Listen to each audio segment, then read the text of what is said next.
I'm not sure who's running Iran right now. Mojtaba,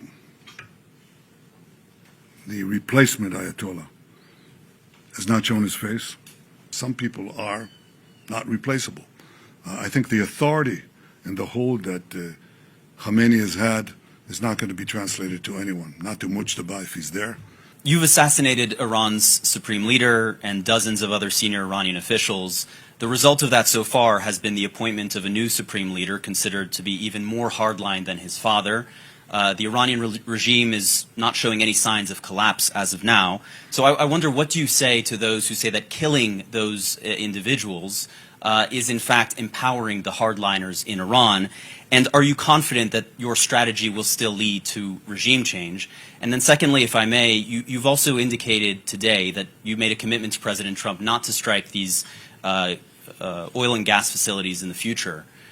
Should President Trump come to you one day and say oil prices are too high, it's time to end this war, will you listen to him? And do you need the United States in order to continue this campaign alone? Was that a single question? Jeremy really hogged it, but I'll answer your questions. I'm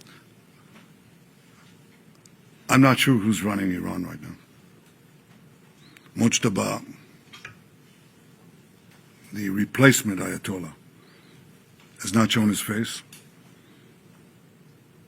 Have you seen him? We haven't. And we can't vouch exactly what is happening there. There is a cloud here that's not clear. What we see is that there's a lot of tensions inside the people who are edging for the top. It's not a uniform position. You see that sometimes with the contradictory orders that are given. You know, they do one thing and then they withdraw it and so on. I think it's important that they know that if they think they're going to target the world, target the President of the United States and so on, they themselves are being targeted. That creates a lot of uncertainty. We've found that that can have an effect. The removal of Nasrallah has never been really been replaced, because some people are not replaceable. I think the authority and the hold that Khamenei has had is not going to be translated to anyone, not to Mojtaba if he's there, and not to anyone else. But I think this is part of the effort to crack the regime. It's not going to happen in one day. We're 20 days into this war. Yes, we're seeing cracks. We're seeing cracks, and we're trying to propagate them as fast as we can. Not only in the top command, we're seeing cracks in the field. You know, it's sort of like a hollowed out, rotten piece of wood that's holding on the outside, but there's a lot of rot inside. We're seeing some defections. We're seeing fear and trepidation in the IRGC units that are manning the ballistic missiles. You know why? Because they're afraid to die. They're not all suicidal. In fact, most of them are not. So we're seeing cracks, but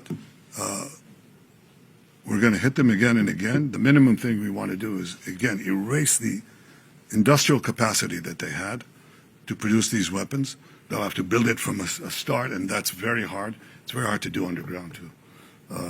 So they're not going to be able to just take the pieces and move them below the earth. It's going to be a lot harder for them. But ideally, if it cracks enough, and with some other things that I won't get into, yes, the regime could change. Is it guaranteed? No. And is it up to the Iranian people in the final accounting to make use of the conditions that we're doing in weakening this regime? We'll see. I cannot tell you. They're very brave, by the way. I don't come and criticize them in any way. I think they're very brave. I think they've suffered enormously. And the question is, will we have a meeting ground between the weakening of the regime and the rising of the people in many ways that could develop? We'll see. On the oil and gas questions, I can only tell you this. Look, I don't think any two leaders have been as coordinated as President Trump and I. He's the leader. I'm, his ally.